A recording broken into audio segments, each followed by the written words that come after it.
Welcome to Bind EduTech, and in this class we are going to continue some of the question answers that we were discussing in our previous class related to the poem An Elementary School Classroom in a Slum.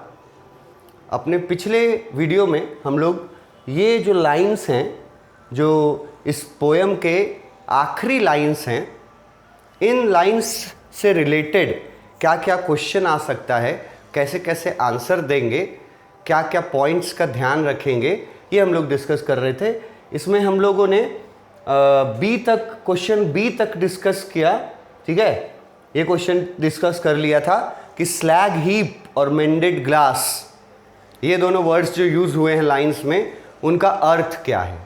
और मैंने बताया था कि कोई भी question अगर ये दोनों टर्म से पूछे, ये दोनों टर्म से कोई भी क्वेश्चन पूछे, तो आपको यही आंसर में बताना है कि स्लैग हीप जो है वो क्लासरूम में बैठे हुए बच्चों को बोला गया है.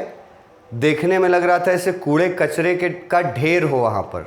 ठीक है, बहुत सारे बच्चे बैठे हुए थे तो ढेर हो गया.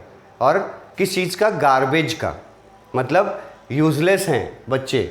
और मेंडेड ग्लास का मतलब है कि वैसा चश्मा जिसका ग्लास टूटा हुआ हो. और ये ऑन द होल ये उनके एक्सट्रीम पुअर लिविंग कंडीशन के बारे में हिंट करता है हमें. ये हम लोगों ने इसका कोई आंसर में पढ़ा था. नेक्स्ट है क्वेश्चन सी. देखो, what sort of life do these children lead? किस तरह की जिंदगी बिताते हैं ये बच्चे, मतलब कि जो स्लम चिल्ड्रन हैं वो किस तरह की ज़िंदगी बिताते हैं. ये बिल्कुल एक नंबर का क्वेश्चन अगर पूछेगा इस तरह का, तो आंसर ये लिखिएगा. These slum children are leading a very poor and miserable life. Very poor and miserable life. They are living the life of the hell. अब ये की वर्ड हो गया. पहले तो ये लिख दिए कि ये जो बच्चे हैं ये बहुत पुअर और बहुत दयनीय ज़िंदगी जी रहे हैं. मिजरेबल का मतलब होता है दयनीय. बहुत पुअर और दयनीय ज़िंदगी जी रहे हैं. और फिर आगे ऐड कर दिया उसमें एक सेंटेंस जिसमें की वर्ड है कि उनकी ज़िंदगी को कंपेयर किया गया है नर्क के ज़िंदगी से. यहाँ हेल वर्ड दिख रहा होगा आपको, HELL. और हेल का मतलब होता है नर्क, स्वर्ग और नर्क. ये तो सबको ही समझते होंगे. तो बच्चे जिस कंडीशन में अपनी ज़िंदगी बिता रहे हैं वो कैसा कंडीशन है, ये आप इसी बात से सिर्फ अंदाज़ा लगा सकते हैं कि नर्क जैसी ज़िंदगी बच्चे अपने स्लम्स में बिता रहे हैं. नर्क जैसी ज़िंदगी, in a very poor and miserable life, and their life has been compared to the life of a hell. एक नर्क में जैसी ज़िंदगी बीतती है वैसी ज़िंदगी ये बच्चे बिता रहे हैं अपने गरीबी और अपने दयनीय हालत के कारण. ये क्वेश्चन सी का आंसर हुआ. क्वेश्चन डी देखो, which figure of speech is used in the last line. फिर से आया फिगर ऑफ स्पीच. ये वर्ड पहले भी आया था लाइंस में. फिगर ऑफ स्पीच जहां आ गया, मतलब कि आपसे पोएटिक डिवाइसेस के बारे में जानना चाह रहा है. और मैंने पिछले वीडियोस में भी रिपीट किया है कि ये पोयम जब मैंने एक्सप्लेन किया था, एक्सप्लेनेशन वीडियोस बन गए. एक्सप्लेनेशन वीडियो के बाद अलग से मैंने इस पोयम में यूज़ किए गए पोएटिक डिवाइसेस को भी डिस्कस किया है. तो पोएटिक डिवाइस वाला जो वीडियो है वो इतना इम्पॉर्टेंट है कि बहुत जगह ये क्वेश्चन आ चुका है, which figure of speech is used. कौन सा पोएटिक डिवाइस यूज़ हुआ है, यहाँ पूछ रहा है लास्ट लाइन में, आखिरी लाइन में. तो आखिरी लाइन में देखिए कौन सा पोएटिक डिवाइस यूज़ हुआ है. यह है हमारा आखिरी line. slums as big as doom। अगर आपने पोएटिक डिवाइसेस वाला वीडियो देखा होगा तो मैंने एक पोएटिक डिवाइस बताया था सिमिली, और सिमिली बताया था कि तब होता है जब दो चीज़ों को आपस में कंपेयर करते हैं और कंपैरिजन के लिए या तो एज का यूज़ करते हैं या तो लाइक वर्ड का यूज़ करते हैं, या तो एज का करते हैं या तो लाइक का करते हैं। अगर ये दोनों वर्ड्स यूज़ करके दो चीज़ों में कंपैरिजन बताया जा रहा है, कंपैरिजन किया जा रहा है, तो वहाँ पर simile figure of speech use होता है। तो यहाँ भी देखिए एज वर्ड आपको दिखा था, एज बिग एज डूम, तो यहाँ भी सिमिली यूज़ हुआ है। आंसर देखिए कैसे एक्सप्लेन किया गया इसको। The poetic device simile is used in the last lines. Simile use किया गया है लास्ट लाइन में पोएटिक डिवाइस। कहाँ पर? यहाँ पर, slums as big as doom. Doom का मतलब का भी मैंने मतलब बताया था, नर्क, और यहां स्लम्स को नर्क से कंपेयर कर रहा है। तो कंपैरिजन हुआ दो चीज़ों का, किसका किसका? स्लम का और नर्क का। और बोला जा रहा है कि स्लम और नर्क जो हैं वो एक जैसे हैं। अभी इसके ऊपर वाले में ही हम लोगों ने डिस्कस किया कि they are living a life of hell, वो लोग नर्क जैसा जीवन बिता रहे हैं। तो उसी बात को फिर यहाँ slum as big as doom, ये उसी का लाइन है, इसी का मीनिंग है, नर्क जैसा जीवन बिताना। तो यहाँ पर सिमिली वर्ड का यूज़ किया गया और वो वर्ड्स बता दिए एज, ये वर्ड्स बता दिए slum as big as doom. तो एज वर्ड यूज करके दो चीज़ों को कंपेयर किया गया, स्लम को और डूम को। डूम जिसका मतलब नर्क होता है, कंपेयर किया गया, वर्ड यूज किया गया एज, इसीलिए यहां पर फिगर ऑफ स्पीच क्या है? सिमिली है। तो ये था हमारा इस स्टैंजा का आखिरी क्वेश्चन। अब बढ़ते हैं स्टैंजा 7 की तरफ। स्टैंजा 7 की तरफ बढ़ते हैं। अनलेस, कितने लाइन्स है देख लो, एक लाइन यहाँ दिख रहा है और 3 लाइन यहाँ है, 4 लाइन्स हैं इस स्टैंजा में जिससे क्वेश्चन आंसर्स पूछे गए हैं। ये भी हमारा लास्ट का सेक्शन है, पोएम के लास्ट के सेक्शन में ये यूज़ किया गया, वहाँ से ही ये लाइन्स हैं। Unless governor, inspector, visitors, this map becomes their window, and these windows that shut upon them their lives like catacombs break or break open till they break the town। ये 4 lines हैं poem से। अब पहला question तो obvious, 4 lines अगर ये दे दिया तो पहला क्वेश्चन फिर ऑब्वियस पूछेगा कि इन लाइन्स को पढ़ करके और याद कीजिए कि ये लाइन किस पोएम का है और उस पोएम के पोएट कौन है।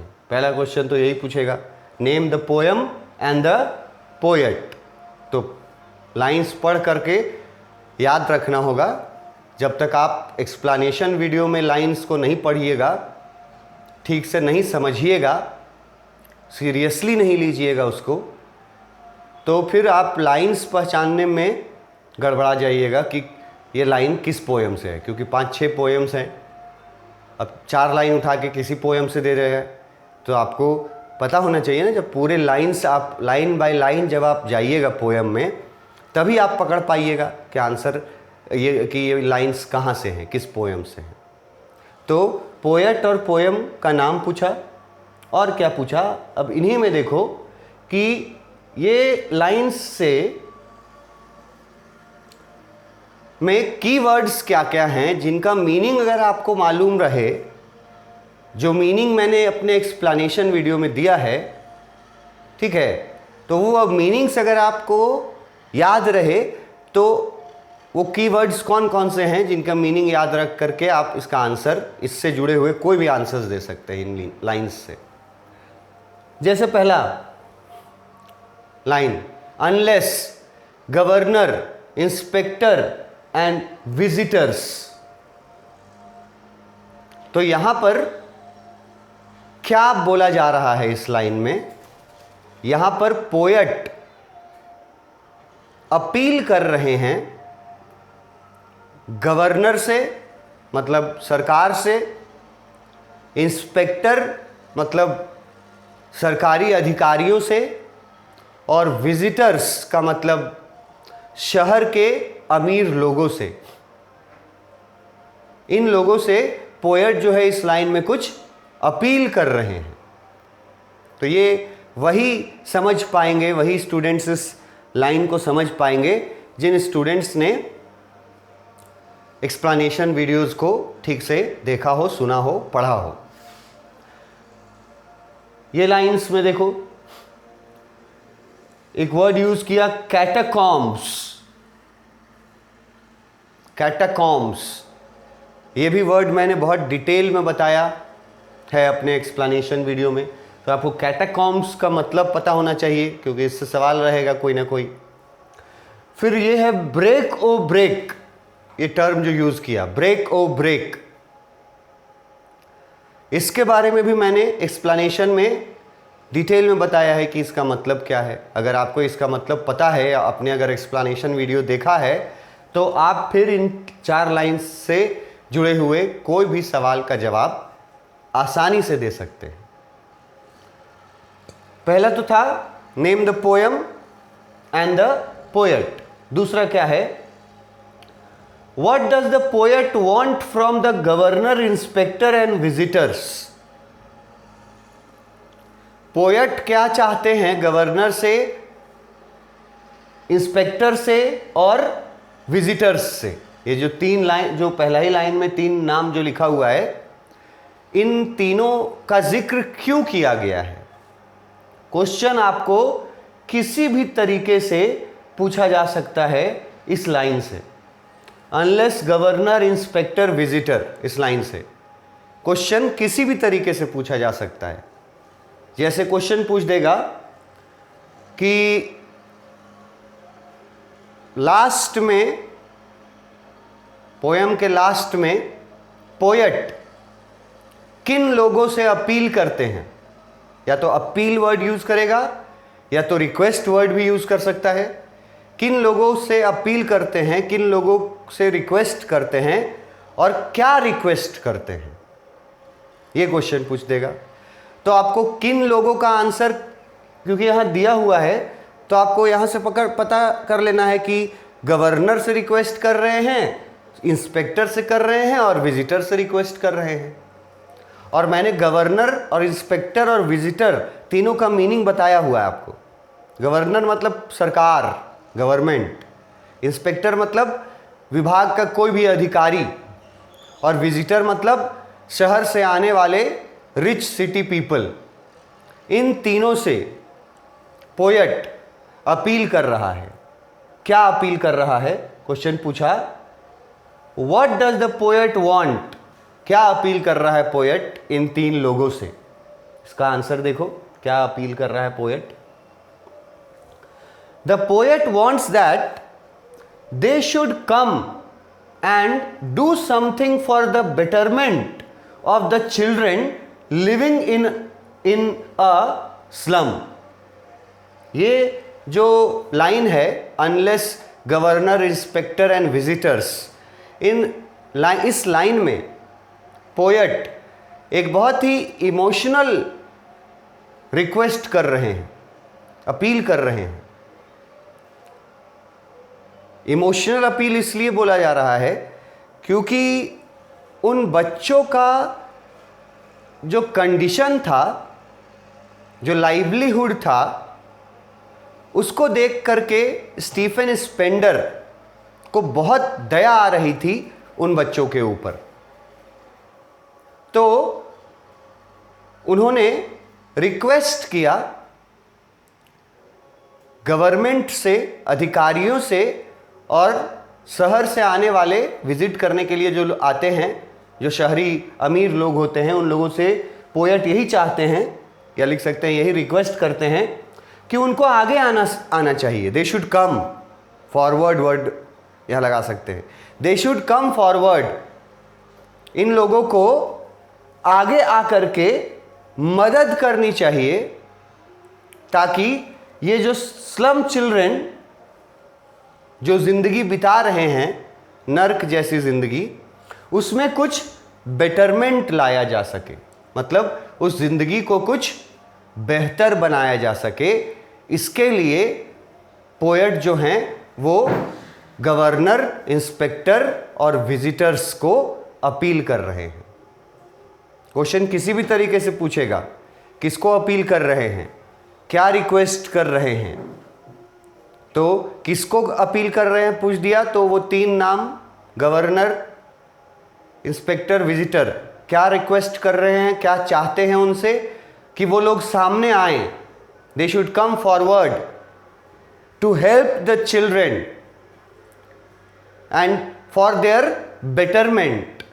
उन लोगों को सामने आकर के और मदद करनी चाहिए बच्चों की, स्लम चिल्ड्रेन की, और जैसा जीवन वो लोग स्लम में गुजार रहे हैं उस जीवन स्तर को, लिविंग स्टैंडर्ड को उठाने के लिए रिक्वेस्ट कर रहे हैं पोएट इन लोगों से।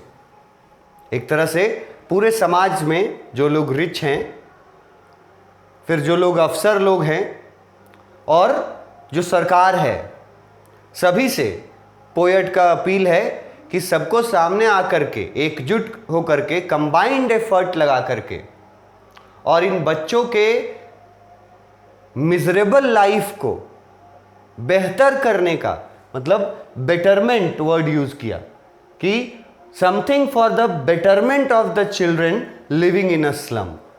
वो स्लम में रहने वाले बच्चों के ज़िंदगी को बेहतर करने का कोशिश करना चाहिए इन तीनों को मिल करके, सामने आ करके। इससे रिलेटेड कोई भी क्वेश्चन पूछेगा तो आप ये आंसर दे सकते हैं। क्वेश्चन सी क्या है?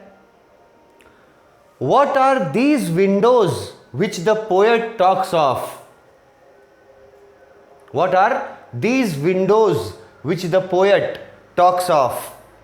यहां पे देखो लाइन में विंडोज की बात की जा रही है।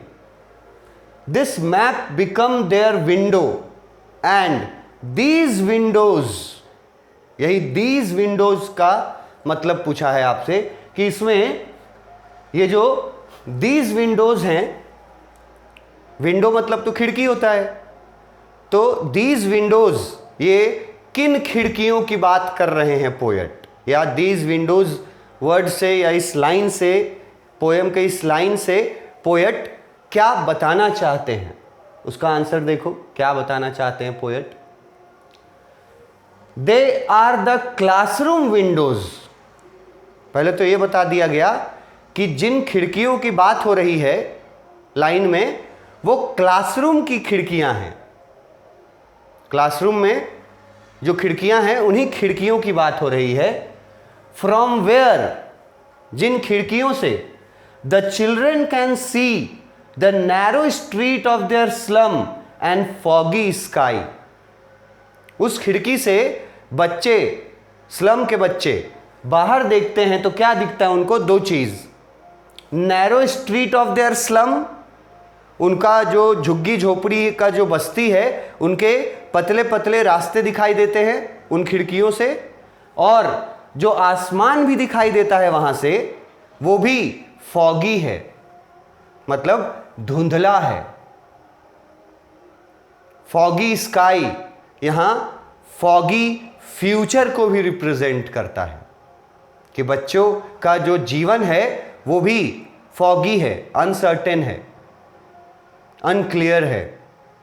तो पूछा गया पहले कि ये विंडोज जो हैं ये कहाँ की खिड़कियों की बात की जा रही है, किन खिड़कियों की बात की जा रही है? तो उसके आंसर में बताया गया कि ये क्लासरूम की खिड़कियों की बात की जा रही है।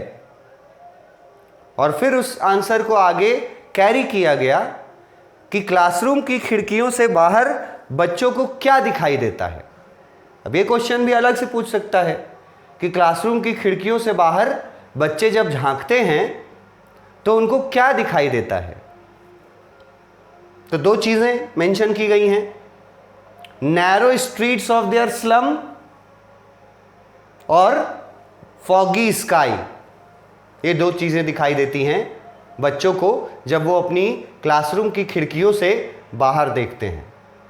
और इसको, ये वर्ड्स जो हैं, इसका अगर मीनिंग, इन डेप्थ मीनिंग में जाना चाहो, भाव में जाना चाहो, तो इसका मतलब पोएट का ये है कि बच्चों का जो लाइफ है वो इतना लिमिटेड है कि बच्चे उन स्लम्स के बाहर देख भी नहीं सकते। खिड़की से देखते हैं तो स्लम ही दिखता है और नैरो स्ट्रीट्स दिखते हैं, स्लम से बाहर देख भी नहीं सकते। इस तरह की बच्चों की लाइफ है। और फिर बच्चों के फ्यूचर के बारे में बोला है फॉगी स्काई, कि वो जब ऊपर आसमान की तरफ भी देखते हैं ना, फ्यूचर की तरफ देखते हैं, तो वो भी बिल्कुल फॉगी नज़र आता है। तो ये बोला गया उस विंडोज़ के बारे में कि कहाँ के विंडोज़ हैं और उन विंडोज़ से क्या दिखाई देता है बच्चों को। फॉगी स्काई का मीनिंग भी आप बता सकते हैं अलग से कि फॉगी फ्यूचर के बारे में डिस्क्राइब करना चाहते हैं। क्वेश्चन नंबर डी, जो लास्ट क्वेश्चन है इस लाइन में भी, यहां देखो क्वेश्चन नंबर डी में पूछा गया that shut upon their lives like catacombs, which figure of speech has been used in this line? फिर से एक बार आया poetic device, figure of speech, कि इन लाइन्स में किस पोएटिक डिवाइस का इस्तेमाल किया गया है। और फिर से जो लोग पोएटिक डिवाइस का एक्सप्लेनेशन वीडियो देखे होंगे वो उनको यहां एक वर्ड दिखेगा लाइक, और लाइक दिखेगा तो याद आना चाहिए सिमिली, मतलब कि सिमिली का यूज किया गया है इस लाइन में। यहां आंसर में देखो लिखा हुआ क्या है, the figure of speech used here is simile. Simile poetic device use किया गया है क्योंकि लाइक वर्ड को यूज करके दो चीजों को कंपेयर किया गया। Here the slums are compared to catacombs. यहां पर स्लम्स को, मतलब झुग्गी झोपड़ियों को, कैटाकॉम्ब्स से कंपेयर किया गया है।